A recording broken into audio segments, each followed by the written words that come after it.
Durablement Vôtre, l'entretien quotidien avec des femmes et des hommes de Lorraine et d'ailleurs, engagés dans une démarche de développement durable dans la sphère écologique, économique ou sociale. Lorsque parfois leur action se situe à l'intersection des trois sphères, elle ou il nous ouvre alors la voie d'un autre monde possible, vivant, viable et vivable. Durablement Vôtre, en partenariat avec les radios associatives de Lorraine. Aujourd'hui, nous évoquerons l'énergie, celle que nous consommons tous les jours dans nos maisons et nos appartements, où nous verrons comment quelques gestes simples peuvent générer de sacrées économies. Pour nous en convaincre, nous sommes avec Guillaume Mathéus, conseiller info à l'espace Info Énergie Ouest 54, et Sylvain Balland, agent de développement à la communauté de communes du Pays du Saintois.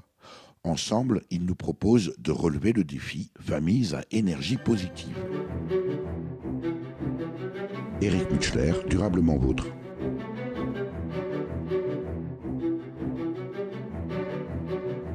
Guillaume Mathéus, Sylvain Balland, bonjour. Bonjour. Merci de me recevoir à la communauté de communes du Pays du Saintois, ici à Tantonville, en Meurthe-et-Moselle, qui est votre lieu de travail, Sylvain Balland, et où vous tenez des permanences régulières de l'espace Info Énergie.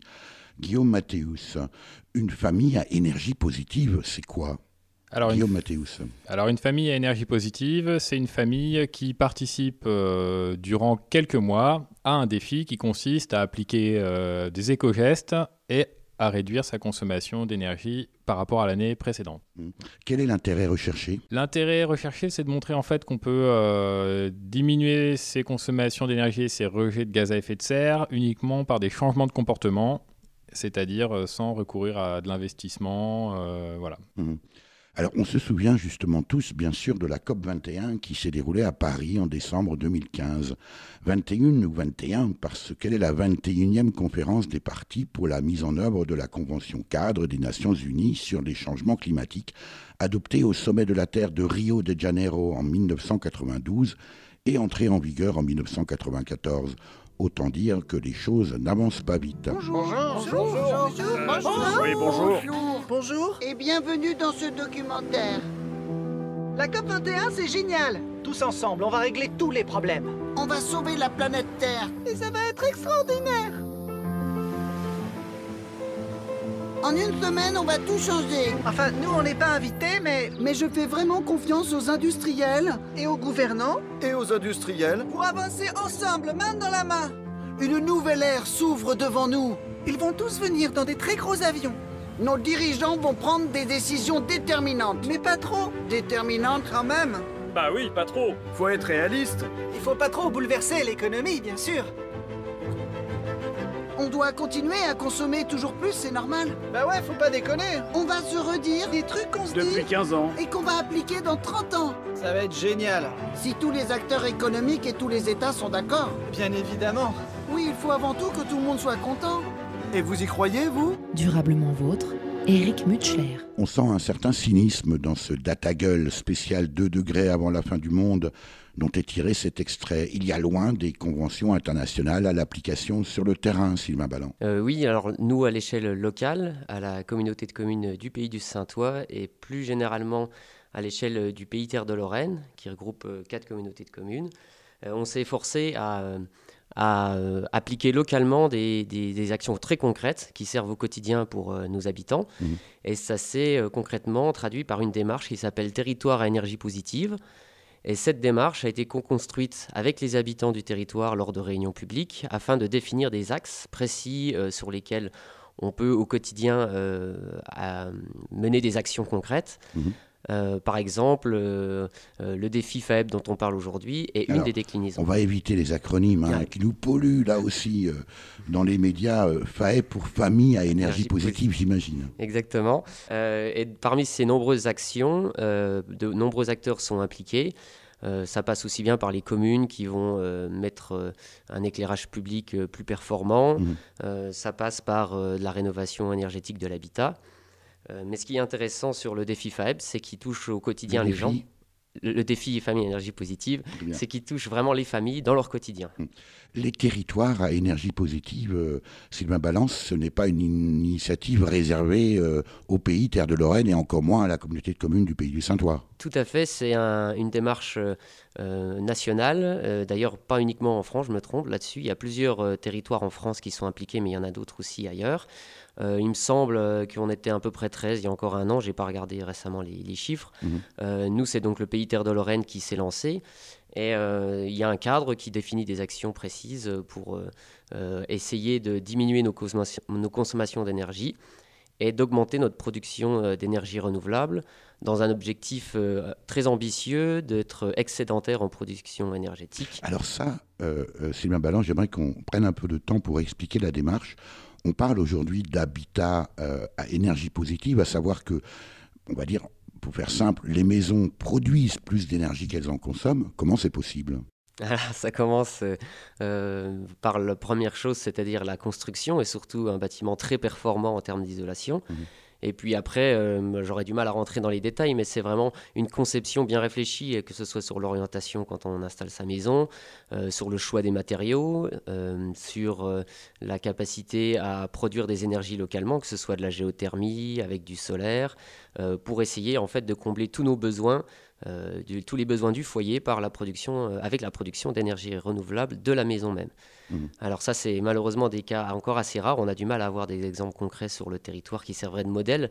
Est-ce que ça existe pour autant déjà en France, j'imagine que oui, et sur le territoire de la communauté de communes du Pays du Saintois ? Alors une maison passive ou à énergie positive sur le territoire, j'en ai pas connaissance malheureusement. On a des bons exemples de rénovation BBC, bâtiments basse consommation. Merci. Mais à ma connaissance, on n'a pas encore de bâtiments à énergie positive. On a par contre une initiative d'une commune qui a un projet de construire comme un bâtiment à énergie positive. Laquelle ? Gibaumé, je ne sais plus. J'ai un doute là-dessus, je préfère pas. Bon, je sais plus. C'est un bâtiment qui avait brûlé, ils vont rénover. On cherchera sur Internet. Sylvain Balance, toutes ces démarches-là découlent plus ou moins des engagements de Kyoto qui datent de 1997. Nous sommes aujourd'hui en 2017, soit 20 ans plus tard. Est-ce que c'est une échelle de temps qui est acceptable ? À mon sens, non, mais c'est le temps que les gens s'impliquent et se rendent compte. En fait, ça part souvent d'exemples.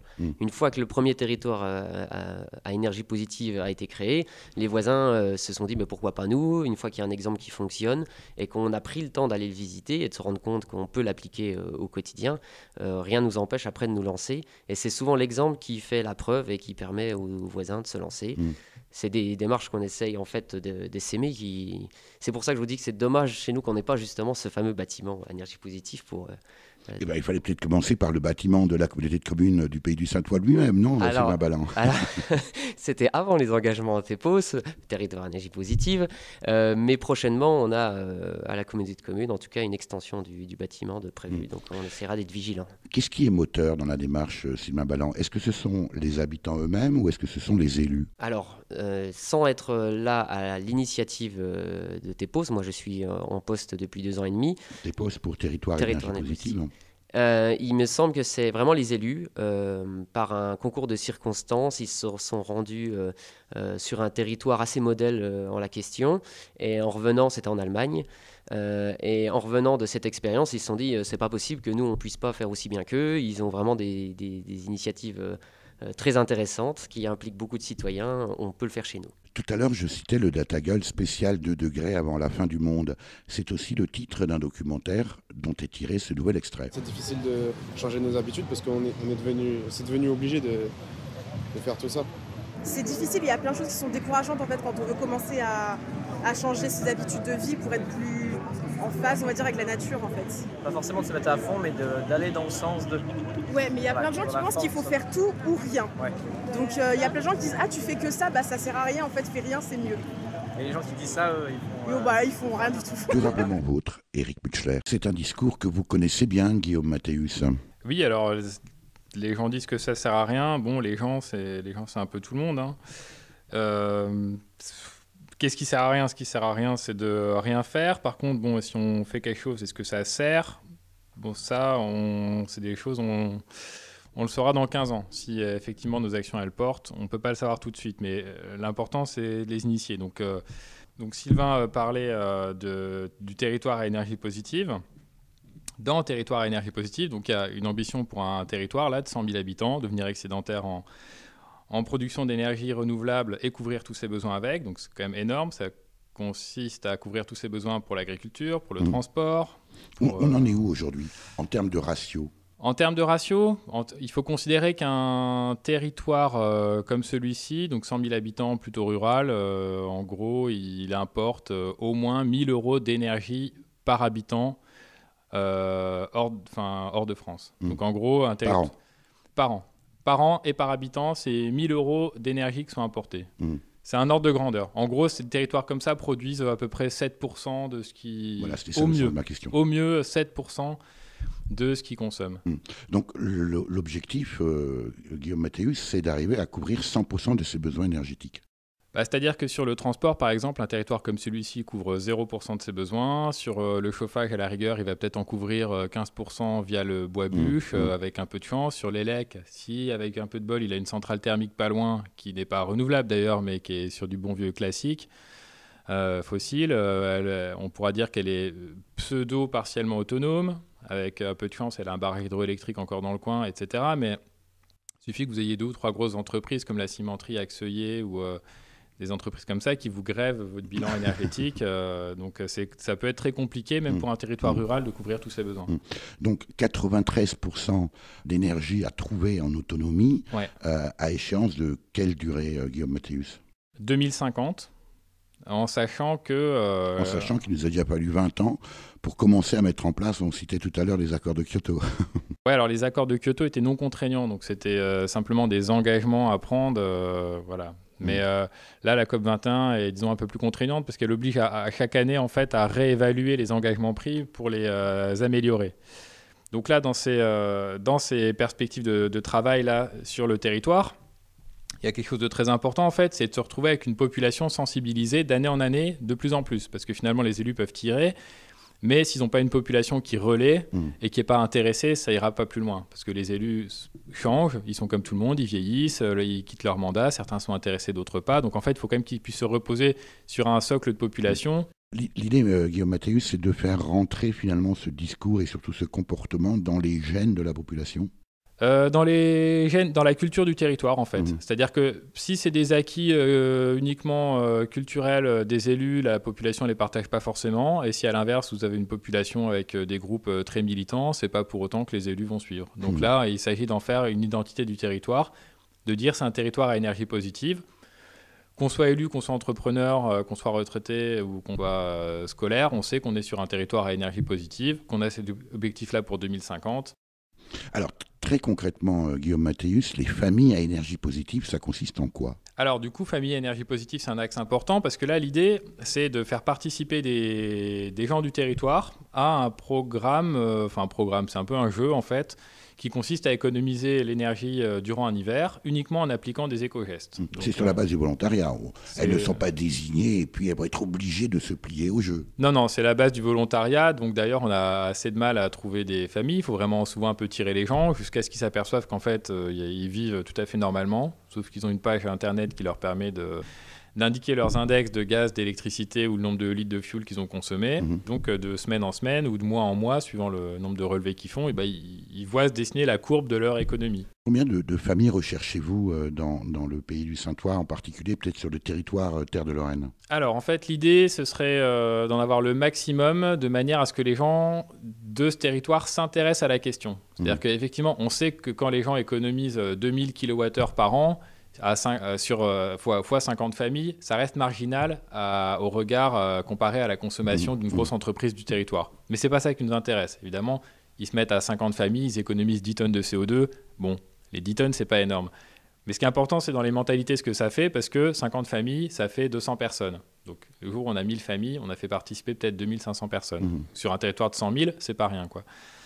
Donc on en cherche le plus possible et cette année on avait 130 familles inscrites dont 60 ont participé jusqu'au bout. Donc, voilà. Le programme dure tout l'hiver, en gros à cheval sur 2 années civiles, quoi. Ouais, le programme, on s'inscrit en gros en octobre-novembre. Moi, je fais une petite session de formation, je montre vite fait les éco-gestes, comment fonctionne la page internet, etc. Et puis on commence à rentrer ces données de consommation le 1er décembre. Et dire qu'aujourd'hui, certains sont prêts à faire un aller-retour à l'autre bout de la planète juste pour admirer un coucher de soleil. Il y a des tas de citoyens amoureux de la nature et qui n'ont pas les moyens de voyager. Ils ne connaissent seulement que par la littérature la rive où fleurit l'oranger.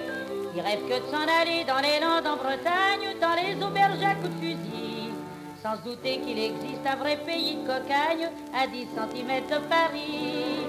Sur la zone, mieux que sur un trône, on est plus heureux que des rois. On applique la vraie république, vivant sans contrainte et sans loi. Y a pas de riche et tout le monde a sa niche, et son petit jardin tout pareil. Ses 3 pots de géranium et sa part de soleil sur la zone. On n'a pas des palaces en marbre de Carrare, avec des dorures au balcon. On habite une cabane faite en boîte à cigares, avec une toiture en carton. Y a pas besoin de crâner dans son automobile pour qu'une poule vous tombe dans les bras. Les amours sont moins chers et beaucoup plus faciles qu'avec les stars de cinéma. Sur la zone, y a pas de sable jaune, ni de parasol, ni de mer d'azur. On s'invite à bouffer de la frite autour d'un grand kill de vin pur. Sous la brise, on peut de la saguise, s'endormir à poil au soleil, tout comme les nudistes à Nice au beau soleil, sur la zone. Y a des kleps qui s'engueulent à travers les clôtures, des oies, des pigeons, des canards, des poules qui tranquillement s'en vont à l'aventure, mais pas comme celles des grands boulevards. Les savants qui voudraient étudier nos coutumes seraient bien obligés de constater que la grenouille du trottoir et le poisson du bitume n'arrivent pas à s'acclimater. Sur la zone, bien sûr que la faune n'est pas celle de tous les pays. On y chasse en guise de bécasse, du rat, de la puce et de la souris. On pratique les jeux athlétiques et les sports qui piquent à la fois. On a des balançoires, un tir et des chevaux de bois sur la zone. Il y a des tas d'ambitieux qui s'acharnent à la peine pour ramasser 300 000 francs. De quoi s'acheter plus tard un castel en Touraine, faut vraiment pas être au courant. Y'a qu'à s'amener comme ça, simplement un dimanche, avec des planches et des outils, pour se construire soi-même sa villa des pervenches, ou son petit chalet, ça me suffit. Sur la zone, c'est le péril jaune, les moutards poussent comme du chinois. On oublie l'hydrothérapie quand on prend son eau sur son toit. Faut s'y faire, et chez les aunières, on chuchote en se montrant du doigt. Celles qu'on pas tous les ans, de bougingue à la fois, sur la zone. Éric Mutschler, Durablement Vôtre. La zone, interprétée par Marguerite Boulk ou Boulch, alias Pervenche, alias Fréhel, qui a marqué la période de l'entre-deux-guerres, ici en 1933 avec La Zone. Il n'était alors pas question de famille à énergie positive, Guillaume Mathéus. Non, alors par contre j'aime bien Fréhel parce que ce qu'on voit c'est la modestie. C'est la modestie qui peut procurer le bonheur, avoir son jardin son jardin en périphérie de Paris avec une cabane en planche. On peut voyager, on peut être voyageur sans être forcément touriste, quoi. Tout à fait. Et donc voilà, donc, pour revenir au défi famille à énergie positive, en fait c'est un exercice assez simple, c'est-à-dire vous vous inscrivez numériquement là sur votre page internet, vous rentrez vos consommations de l'année d'avant, donc ça veut dire premier acte, je fouine un peu dans mes placards, je sors mes factures, j'indique combien j'ai consommé de mètres cubes de gaz, de kilowattheures électriques ou de litres de fuel ou de ster de bois à la louche. C'est l'état zéro, quoi. L'état zéro, voilà. Et ensuite, je peux commencer à faire mes relevés à la régularité que je veux, c'est-à-dire pour le bois, tous les 8 semaines, si c'est embêtant d'aller mesurer dans le garage le tas de bois qui reste. Pour le gaz, toutes les semaines, si j'ai juste à ouvrir la porte du placard pour regarder le compteur. Électricité, pareil. Et la courbe va se dessiner, en fait, et vous verrez vos gestes économes se concrétiser par une modification de la... Voilà. Alors, ça veut dire, Guillaume Mathéus, que vous donnez, bien sûr, j'imagine, des conseils très précis, très concrets, ces fameux éco-gestes. Et quelques exemples. Des exemples très simples, en fait, ça va être faire attention à la durée de la douche. Donc, quand on est seul dans le logement, effectivement, on se dit je fais déjà attention. Quand on est 5 à la maison, en fait, il s'agit de faire 5 fois attention tous les jours. Donc, surtout si on a une adolescente à la maison. Ouais, ou même un adolescent. Mais, voilà. Ensuite, ça va être couper l'éveil des appareils électriques, ne pas rester 3 minutes devant un frigo ouvert à se demander ce qu'on va prendre dedans. Se laver les mains à l'eau froide, parce que est-ce que le confort c'est de se laver les mains à l'eau chaude ou est-ce que c'est de se laver les mains parce que souvent mécaniquement on va tourner en fait le robinet d'eau chaude alors que le temps que l'eau chaude arrive finalement on sera laver les mains à l'eau froide. Donc c'est des choses en fait très très simples qui consistent simplement à se poser à chaque fois la question de l'impact de son geste, mais pas pour avoir mauvaise conscience, mais simplement se demander si je peux faire plus court, je le fais.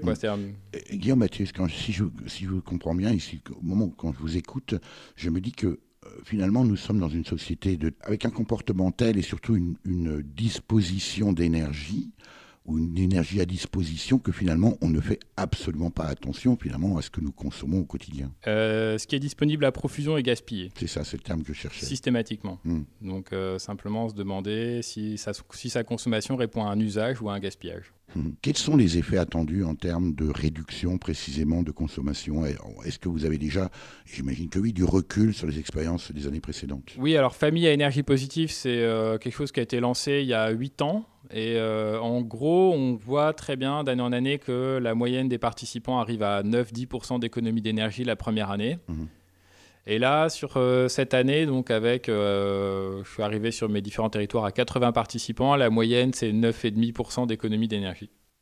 Ce qui représentait cette année pas mal, presque 1500 kWh par famille. C'est l'équivalent de 150 litres de fuel. Est-ce que la technicité de l'énergie, finalement, est-ce que ce n'est pas un frein quand même aussi à cette prise en considération ? Lorsqu'on consomme de l'eau, on parle en litres, on comprend bien. Les kilowattheures, c'est un peu plus compliqué, non, Guillaume Mathéus ?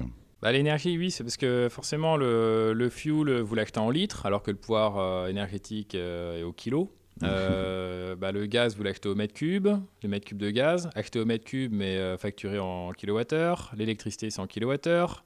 Le bois, c'est en stère. Sachant que le stère, c'est un volume et que le pouvoir calorifique est au poids. Donc effectivement, au bout d'un moment, il faut pouvoir expliquer aux gens ce que c'est des kilowattheures. Voilà, le gaz, une bouteille de gaz de 13 kg, c'est 180 kilowattheures ou 160. Donc il faut rapporter tout à une unité qui est la même pour tout le monde. Et ça, déjà, c'est un premier apprentissage dans Famille à énergie positive. C'est se rendre compte que ce qu'on consomme, c'est de l'énergie concrète. Est-ce que notre culture, là aussi occidentale finalement, est-ce qu'il n'y a pas un défaut de culture précisément de rapport à l'énergie, sachant que l'écologie, par exemple, n'est rien d'autre que l'étude de la circulation de l'énergie dans un système naturel. C'est donc à la base de la vie. Est-ce qu'on n'a pas un défaut même éducatif de notre rapport à l'énergie, Guillaume Mathéus ? À partir du moment où on entre dans une pièce, on appuie sur un interrupteur, forcément on a un automatisme qui fait qu'on ne va pas se demander d'où ça vient. Si on était en Afrique centrale et qu'en fait c'était une batterie couplée à un panneau solaire qui permettait d'avoir 6 heures d'électricité la nuit pour lire quand le soir tombe à 8 heures, là l'électricité on saurait d'où ça vient. On verrait la batterie, on verrait le panneau. En réalité, si nous voulons sauver la planète, il ne nous reste qu'à suivre cet exemple. Je prends pas l'avion, j'ai plus internet, j'ai pas d'iPhone, j'ai pas d'iPad, j'ai pas d'ordi non plus. J'ai troqué ma vieille radio contre des endives bio. Bon, j'aime pas les endives, bon, je mange local au moins, et puis je mange plus de viande. Je mange pas d'œufs, je mange pas de lait. Du coup, je suis végétalien, j'avais pas capté. Et je bouffe que des plantes mortes, de mort naturelle, parce que je suis contre la maltraitance, attention. Et sans emballage, j'ai pas de toilette, rapport au broyeur à électricité nucléaire. Je chie dans la sûre, mais je coupe moi-même les arbres, parce qu'il paraît que sinon, on les importe de loin dans des porte-conteneurs au diesel, alors je vais les chercher en forêt, à pied. Ouais, parce que j'ai pas de bagnole, j'ai pas de scooter. Je voulais m'acheter un vélo, mais on m'a dit qu'il est fabriqué tous au Vietnam, avec tous les petits Chinois et tout. J'ai pas de chaussures non plus. Les semelles, c'est des dérivés de pétrole, donc du coup, j'ai un peu mal aux pieds. Mais je mets rien dessus parce que les crèmes sont testées sur les animaux. Parfois, j'ai un peu froid. J'ai pas de chauffage, faut dire. J'ai pas la télé non plus, du coup, J'ai lu tous les livres de Pierre Rabhi. 6 fois, hein. Mais seulement 2 jours parce que j'ai pas l'électricité. On l'importe d'Allemagne, maintenant c'est les centrales à charbon qui font ça. J'ai pas de lampe, de toute manière, je m'en fous. Hein. Bref, j'ai décidé d'agir contre le changement climatique. Ça a intérêt à la sauver, hein, la planète, hein, parce que putain, je m'emmerde. Hein. Je m'emmerde bien, là. Je me fais bien chier. Durablement vôtre, Eric Mutschler. Voilà. Bon, allez, je vous laisse, c'est l'heure du goûter. Extrait du Datagueule déjà cité. Est-ce que c'est ça la solution, Sylvain Balland? Je rappelle que vous êtes agent de développement à la communauté de communes du Pays du Saintois. Alors non, c'est pas ça la solution, parce qu'elle n'est pas pérenne. On voit clairement dans pérenne peut-être, mais viable peut-être pas. On voit clairement que c'est plutôt humoristique et c'est lié à une grosse perte de confort et d'énormes contraintes. Nous, ce qu'on essaye de montrer aux gens, c'est que des changements quotidiens ne sont pas des contraintes, mais des automatismes. Et c'est ça qui m'a vraiment beaucoup plu dans le défi. J'en reviendrai après dans ce qui reste après le défi, parce que le jeu se termine, mais le quotidien reste. Donc, on a encore des gestes au quotidien. Alors, précisément, Sylvain Balland, comment s'articule votre travail avec Guillaume Mathéus pour la partie espace info énergie, et puis vous en tant qu'agent de développement à la communauté de communes du Pays du Saintois? Alors les communautés de communes avaient plutôt le relais en termes de communication et de promouvoir le défi à l'échelle locale, parce que l'espace info énergie, ça doit être 2,5 ETP, il me semble, enfin équivalent temps plein, donc ils ne peuvent pas faire les 156 communes du territoire. Donc c'est à nous localement de faire la com, de publier sur notre site internet, de rencontrer à chaque fois qu'on a des réunions les gens. Je me rappelle par exemple une petite anecdote, on était à Dierville lors d'une remise d'un concours de fleurissement et je savais qu'à la fin il y avait un pot avec les gens et j'ai pris mes flyers et je suis allé à la rencontre de chacun quand ils discutent un verre à la main en leur disant ça vous intéresserait de faire une économie de 200 € et forcément ça lance la discussion et c'est un argument qui permet de lancer le débat et de leur dire mais finalement c'est à la portée de chacun. Il y a 100 éco-gestes qui sont décrits dans un document, à vous de vous en emparer et de faire ces économies. Et alors ça a fonctionné? Oui, parce qu'on a eu sur le Saintois, il me semble, Guillaume pourra me corriger, mais plus de 20 équipes qui ont participé. Donc c'est une grande satisfaction à l'échelle locale, même si on en veut toujours plus. On espère bien que l'année prochaine, on soit au-dessus des 30. Mais oui, l'objectif, même s'il n'était pas vraiment affiché, c'était d'en faire 25 et on est dans les clous. Alors, Sylvain Balland, j'imagine aussi que les 20 ou 30 familles à énergie positive qui participent à, on va l'appeler comme ça, ce jeu finalement, hein, c'est cette opération, mais sous forme ludique, j'imagine que ça n'a pas beaucoup d'intérêt si ça reste entre familles elles-mêmes. J'imagine que le but, et là sans mauvais jeu de mots, c'est de rayonner. Oui, alors il y a 2 choses à préciser. Les familles sont regroupées dans des équipes, ce qui donne un formidable moyen d'échanger entre elles et puis de se fédérer. Normalement, on fait entre 5 et 10 familles par équipe, ce qui donne un peu une émulation et ce qui encourage les gens à suivre bien au quotidien le défi. Et forcément, chacun peut en reparler à ses amis, à ses voisins. Il y a chacun son quotidien pour encourager d'autres personnes à le faire, à s'inscrire. Et on a également la possibilité, au travers d'associations, d'essayer de toucher plus de monde quand on communique auprès d'associations locales, quand on communique auprès des maires. J'ai même un maire qui m'a dit, moi j'imprime tous tes flyers, je les mets dans les boîtes aux lettres de ma commune. Donc, ça va vous faire plaisir, j'imagine. Ah oui, c'est vraiment, quand les gens s'investissent, c'est parfait. Sylvain Balland, évidemment, vous prenez la chose pour les familles à énergie positive, on l'a bien compris, sous la forme ludique et rechercher d'adhésion. Est-ce que finalement, au regard de l'enjeu, on le connaît aujourd'hui, du réchauffement climatique, est-ce qu'il ne faudrait pas faire l'économie de cette phase ludique et plaisante et d'en arriver peut-être à plus de contraintes et de plus de législation et de plus d'obligations finalement ? À l'échelle locale, ça me paraît très difficilement envisageable. À l'échelle d'une intercommunalité, on ne va pas imposer des contraintes particulières. C'est pour ça qu'on prend cet aspect ludique pour sensibiliser les gens et surtout les faire venir. On sait très bien que si on aurait eu un autre moyen de communication ou un autre intérêt en dehors d'un défi, on aurait certainement moins mobilisé les gens. Et c'est pour ça qu'on le fait sur la forme ludique. Et d'ailleurs, on peut préciser aussi que pendant les 6 mois, on joue beaucoup sur la convivialité. C'est un argument pour convaincre les gens de s'inscrire.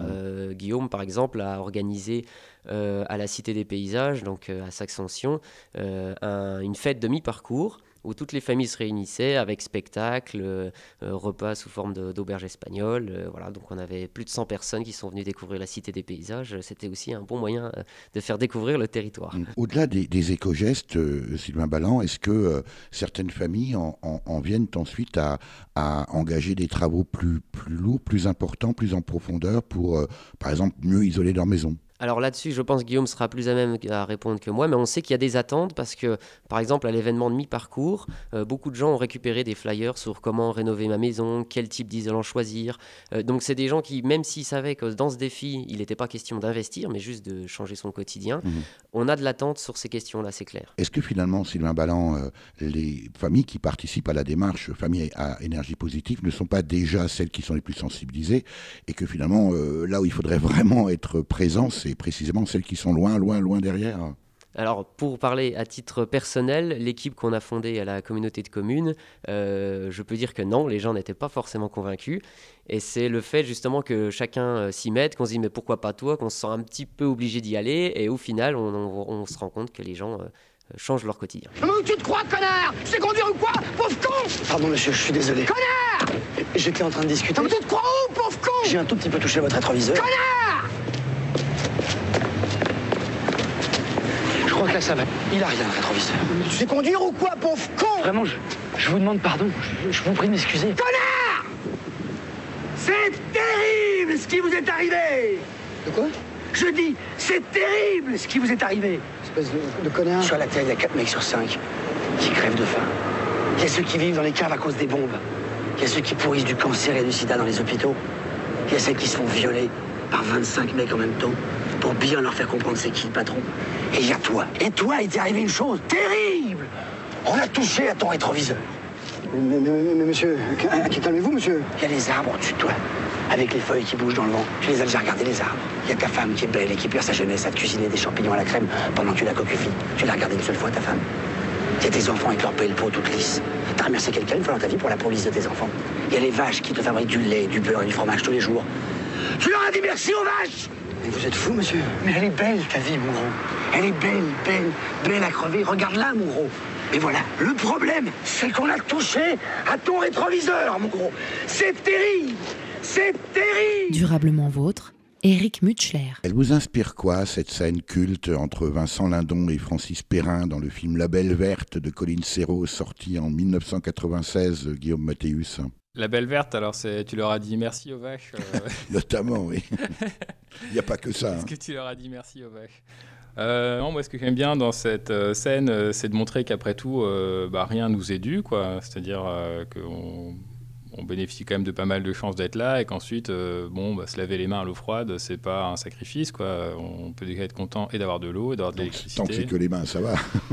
Oui, voilà, non mais je veux dire, il y a pas mal de choses qu'il faut complètement relativiser. C'est la notion de confort. Guillaume Mathéus, est-ce que vous n'apparaissez pas, même avec votre collègue Sylvain Balland, un peu comme des empêcheurs de tourner en rond finalement et de se dire mais pourquoi est-ce qu'on changerait nos habitudes? On sait bien qu'il faut changer notre comportement pour limiter le réchauffement climatique, même si aujourd'hui d'aucuns pensent que c'est trop tard.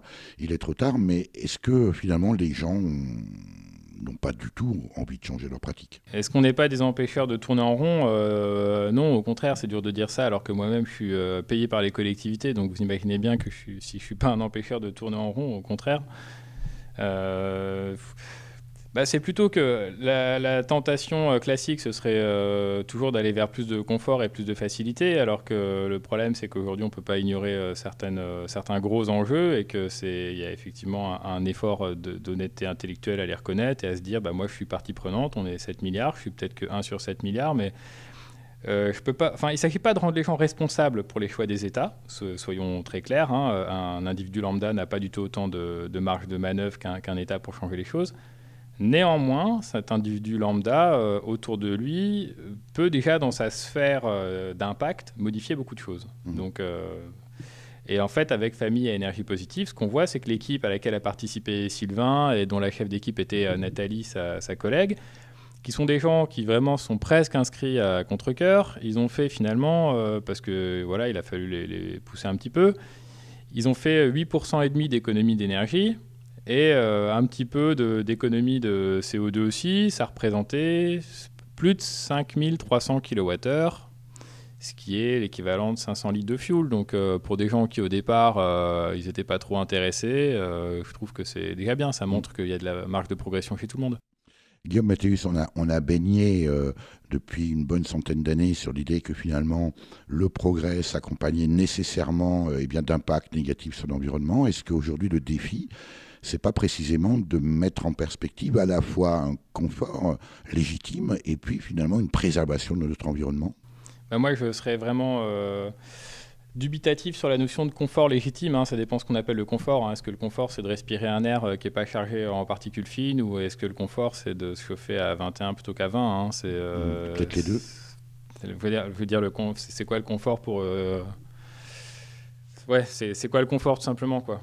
À quelle échelle de durée on le voit. Est-ce que le confort, c'est de... Enfin, voilà.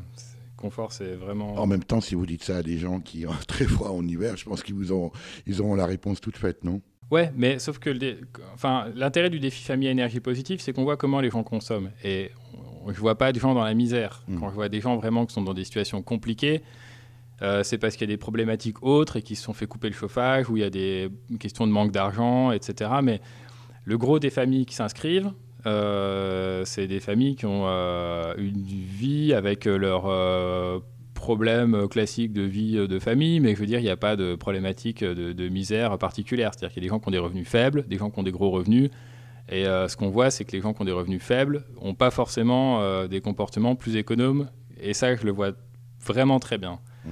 Donc, comment parvenez-vous, Guillaume Mathéus, à maintenir finalement les gens mobilisés sur la longueur, sur la durée ? Premièrement, des fois, on n'y arrive pas. C'est-à-dire qu'effectivement, le défi, on voit bien qu'en France, l'an dernier encore, il y a eu 9000 inscrits. Il y a à peu près 5000 personnes qui vont au bout. 5000, c'est pas mal, mais voilà, on sait qu'à peu près, on a la moitié des gens qui s'inscrivent, et puis finalement, ça les branche pas plus que ça. Par contre, dans ceux qui vont... Ce qui est un comble.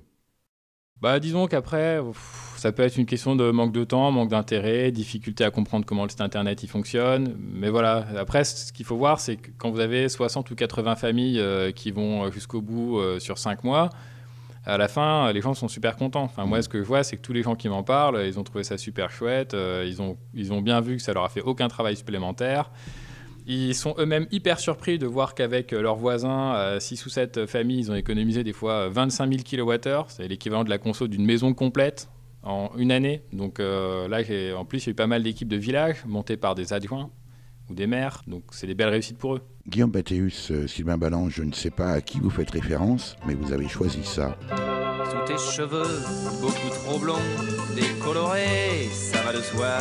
T'avais une cervelle de pigeon, mais j'aimais ça, au fond de tes grands yeux si bleus, trop maquillés, ça va de soi.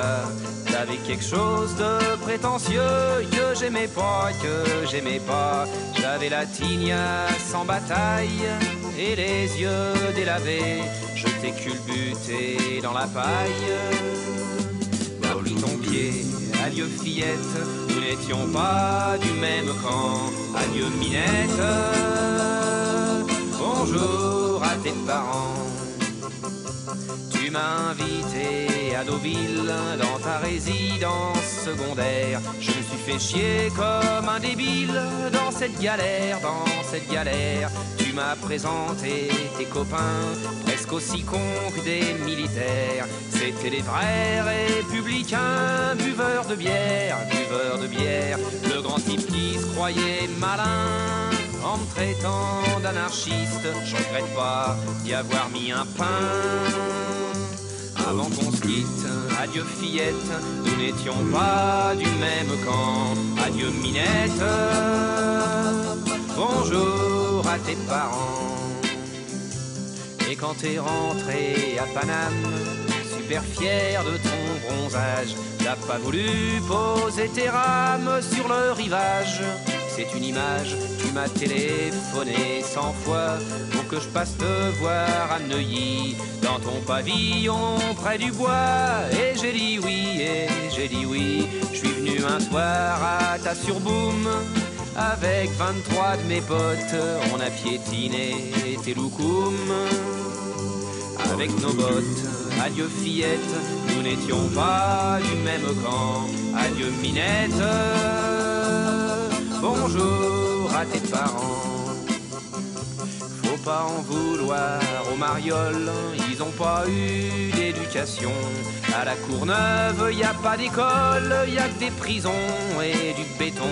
D'ailleurs, ils ont pas tout cassé, ils ont chour avec l'argenterie. Ton pote qui faisait du karaté, qu'est-ce qu'on y a mis, qu'est-ce qu'on y a mis. Ton père, je l'ai traité d'enfoiré. Excuse-moi auprès de lui, si j'avais su que c'était vrai, j'aurais redit adieu fillette, nous n'étions pas du même camp. Adieu Minette, bonjour à tes parents. Maintenant j'ai plus envie de causer, tu devrais déjà avoir compris qu'on n'est pas né du même côté. De la bourgeoisie, arrête une minute de chialer. Tu vois quand même que je t'oublie pas, je te téléphone en PCV de Nouméa. Ça fait 3 semaines que je suis bidasse. L'armée c'est une grande famille, la tienne était moins dégueulasse. Vivement la quille, adieu fillette, nous n'étions pas du même camp. Adieu Minette, bonjour. Durablement vôtre, Éric Mutschler. Rapport avec le défi famille à énergie positive et cette chanson de Renaud, Adieu Minette, Guillaume Mathéus. Alors, Adieu Minette, le titre en lui-même, pas de rapport avec famille à énergie positive. Le chanteur, par contre, Renaud, simplement, moi j'ai un peu de filiation, pas du tout biologique, absolument pas, mais voilà, parce que j'ai grandi dans les chansons de Renaud, chansons un peu de gauche, d'extrême gauche, écologistes, avec une prise de conscience écologique, etc., avec les chansons de Renaud, quoi. Et puis, ça ne vous a pas empêché de devenir conseiller Info Énergie à l'espace Info Énergie Ouest 54, en l'occurrence. Comment devient-on précisément, Guillaume Mathéus, conseiller Info Énergie? Quel est votre parcours? Alors, pour les autres, je n'en sais rien. Pour moi, ce qui est sûr, c'est qu'avant ça, j'ai travaillé dans la construction et dans la construction écologique, et que, parallèlement, j'ai quand même eu un parcours militant dans des associations qui était très, très long, et que je me destinais absolument pas à travailler pour des collectivités. Donc voilà, c'est hasard de la vie. Est-ce qu'il faut avoir la fibre, Guillaume Mathéus, pour exercer aujourd'hui le métier que vous pratiquez? Est-ce que vos conventions, vos convictions écologiques ou écologistes sont prégnantes, et est-ce qu'il faut avoir cette fibre-là pour faire le métier que vous faites? Je pense que comme n'importe quel métier, on peut le faire avec fibre et sans fibre. C'est-à-dire qu'on peut être un très bon technicien qui fait bien les choses sans aller plus loin. Moi, à l'inverse, il y a pas mal de choses que je vis dans ma vie de tous les jours, donc sur lesquelles je fais des efforts bien supérieurs à ce que j'attends de mon travail. Donc, bon. Qu'est-ce que ce travail vous apporte aujourd'hui à vous personnellement? Oula. Qu'est-ce qui m'apporte à moi personnellement? Une bonne connaissance du territoire, le fait de relativiser des choses que je ne voyais pas quand j'étais dans une démarche plus militante. C'est-à-dire, par exemple, certaines démarches qui sont positives, une vision plus d'ensemble et moins le nez dans le guidon. Je pense par exemple à un truc contre lequel je me suis beaucoup battu, site d'enfouissement de déchets nucléaires à Bure, où là vous êtes vraiment tout le temps dans l'urgence, avec tout le temps des échéances, etc. Et donc ça empêche d'avoir vraiment une vision plus lointaine et plus détachée qu'on a par contre quand on est là. C'est triste à dire, mais quand on est là, qu'on est payé en tant que technicien, et donc on a ce détachement parce que c'est pas notre vie, c'est pas forcément le territoire où on habite, et donc quelque part c'est bien aussi. Sylvain Balland, quant à vous, le parcours est proche de celui de votre collègue Guillaume Mathéus ou très différent? Plutôt très différent. Non, moi j'ai un peu vogué dans les études sans savoir trop où aller.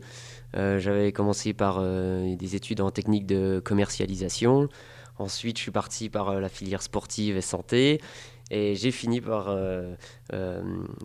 quelque chose de plus concret dans ma vie professionnelle, qui est la conduite de projets et les développements des territoires. Avec une formation diplômante à la clé? Oui, à chaque fois, oui, c'était DUT, licence et master à la fin. Et c'est finalement ce master-là qui m'a mis le pied à l'étrier, avec un premier poste dans la Meuse, justement, pas très loin d'un certain site qu'on vient de citer, où j'ai fait mes gammes pendant 4 ans, et où j'ai appris beaucoup, et je viens de prendre donc les fonctions d'agent de développement ici depuis 2 ans. Visiblement, vous êtes un peu cherché au début de vos études, c'est pas grave, hein, c'est le cas de beaucoup. Est-ce que vous êtes posé la question, Sylvain Balland, du fil rouge finalement entre ces différentes tentatives de départ? Pas vraiment. C'était un peu soit par défaut, soit par opportunité. J'apprenais qu'il y avait une formation, j'avais un ami qui parlait de ça, du coup ça m'intéressait.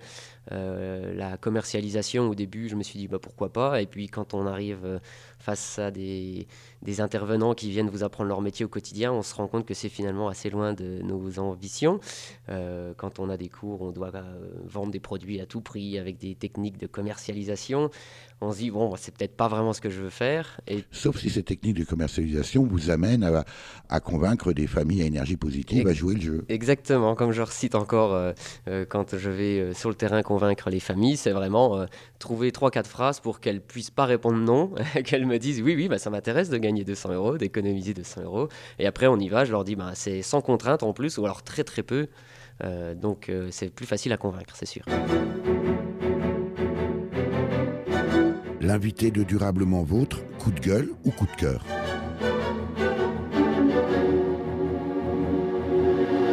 Guillaume Mathéus, conseiller Info-Énergie à l'espace Info-Énergie Ouest 54, et Sylvain Balland, agent de développement à la communauté de communes du Pays du Saintois, c'est le moment de votre choix. On écoute. Longtemps associé au bus de ville, parfois inconfortable, l'autocar est en train de révolutionner notre façon de voyager depuis l'été dernier. C'est une idée d'Emmanuel Macron, le ministre de l'économie. Auparavant, les cars étaient interdits sur les grands trajets en France. Ce n'est plus le cas. En 8 mois, 150 lignes ont été créées par 5 opérateurs de transport. On les appelle d'ailleurs les cars Macron. Et leur prix défie toute concurrence. 5 € pour un Paris-Bordeaux, cela peut même descendre jusqu'à 1 € sur certains trajets. L'autocar concurrence désormais le train et le covoiturage. Alors à qui profite ce nouveau mode de transport? Ce nouveau marché est-il créateur d'emplois? Et toutes les compagnies se valent-elles? Le commentaire de cet extrait tiré d'un reportage diffusé dans l'émission Tout compte fait sur France 2 en mai 2016 pour illustrer votre coup de gueule, Guillaume Mathéus et Sylvain Balland. Guillaume Mathéus. Oui, alors moi, ce que je vois premièrement là-dedans, c'est comment vider des trains qui sont des investissements lourds pour un pays sur quasiment une échelle de 150 ans, puisque le début du rail, c'est à peu près il y a 150 ans.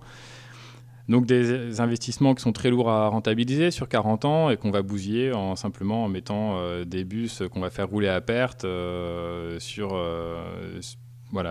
les routes, ce qui est une manière d'engorger encore un peu plus la circulation, de vider les trains et puis de rejeter plus de dioxyde de carbone dans l'atmosphère. Donc effectivement, c'est d'autant plus choquant pour un peu un militant historique du stop comme moi, parce que je me suis également mis au covoiturage, mais je suis toujours énormément surpris quand je fais un voyage ou même un voyage de week-end en stop, ce qui m'arrive hyper régulièrement, de voir à quelle vitesse très souvent on se déplace gratuitement et j'arrive pas à comprendre en fait l'intérêt d'utiliser du carburant pour des véhicules avec 1 ou 2 personnes dedans. J'ai toujours été frappé par... En même temps, est-ce que le développement du covoiturage, au départ, fondé sur une démarche associative, avec une recherche finalement de solidarité, même si aujourd'hui certains en ont fait un business, est-ce que finalement il ne vaut pas mieux voyager à 2 ou à 3 dans un véhicule, dans une voiture, plutôt que tout seul?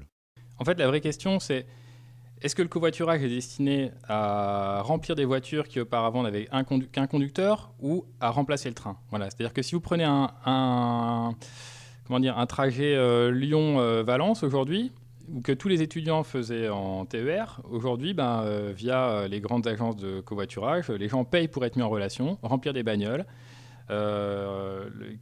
payer l'autoroute, et finalement vider les rames de TER. Est-ce que c'était vraiment ça l'intérêt du covoiturage? C'est-à-dire il aurait fallu faire quoi? Vous auriez été vous-même ministre des Transports, Guillaume Mathéus, ou vous le serez peut-être un jour, on ne sait jamais, vu la tournure des événements. Il faudrait faire quoi? Simplement ce qu'ont fait pas mal de régions, c'est-à-dire créer des plateformes de covoiturage local et gratuites, comme simplement en Lorraine ou en Meurthe-et-Moselle, on a eu Tedikov, des plateformes simplement qui étaient locales pour favoriser un déplacement pendulaire tous les jours, c'est-à-dire un Nancy-Lunéville, un Nancy-Bar-le-Duc, entre collègues ou des gens qui habitent au même endroit et vont travailler au même endroit, plutôt qu'en fait transformer une association de promotion du covoiturage en entreprise dont l'objectif est de concurrencer le TGV. Parce qu'aujourd'hui, finalement, le TGV est concurrencé par les bus Macron, par Blablacar, en gros, qui maintenant eux-mêmes sont concurrencés par les bus Macron qui cassent les prix. Donc, où ça va s'arrêter? Et tout ça pour finalement cracher encore plus de dioxyde de carbone. Donc, moi, ça me laisse vraiment bouche bée, quoi. Vous partagez cette analyse, Sylvain Balland? Alors, pour ma part, c'est difficile de tenir les mêmes propos que Guillaume parce que je suis régulièrement usager de ces services. Donc, mais c'est toujours intéressant de pouvoir relativiser. C'est ça qui est vraiment intéressant, même dans le cadre des défis et des politiques publiques. C'est toujours de vous dire il y a des bons côtés et des mauvais, même si c'est vrai que à la vue des propos de Guillaume, j'en vois bien plus des négatifs que des positifs. Mais moi, c'est vrai que ça me permet de voyager aussi pas cher. Je sais que je suis un covoitureur régulier maintenant, ça me permet sur les plateformes de covoiturage d'avoir du monde aussi pour remplir la voiture quand il y a des grands déplacements. Par contre, je rejoins tout à fait Guillaume sur l'aspect commercial et l'aspect course à l'argent de ces plateformes qui, avant, ne demandaient pas de frais. Maintenant, on demande de plus en plus. Ça freine parfois le covoiturage. Ça vient directement, justement, en concurrence avec d'autres moyens de transport. Et d'ailleurs, on est très bien placé pour en parler parce que sur le Saintois, on a notre ligne de chemin de fer qui ne connaît plus de trajet et qui pose beaucoup de problèmes, qui a été fermée, il me semble, récemment et remplacée par des bus, justement. Merci Guillaume Mathéus et Sylvain Balland pour cet entretien. Merci Eric. Merci à vous. Je rappelle que vous êtes Guillaume Mathéus, conseiller Info-Énergie à l'espace Info-Énergie Ouest 54, et vous, Sylvain Balland, agent de développement à la communauté de communes du Pays du Saintois en Meurthe-et-Moselle. Pour en savoir plus sur le défi Familles à énergie positive, qui se déroule partout en France en partenariat avec les espaces Info-Énergie, et si vous souhaitez y participer, il suffit de vous inscrire avant le 31 décembre 2017 sur le site www.famille au pluriel -a-énergie-positive.fr. Vous pouvez réécouter cette émission dès la semaine qui suit sa première diffusion sur le site www.durablementvôtre.fr.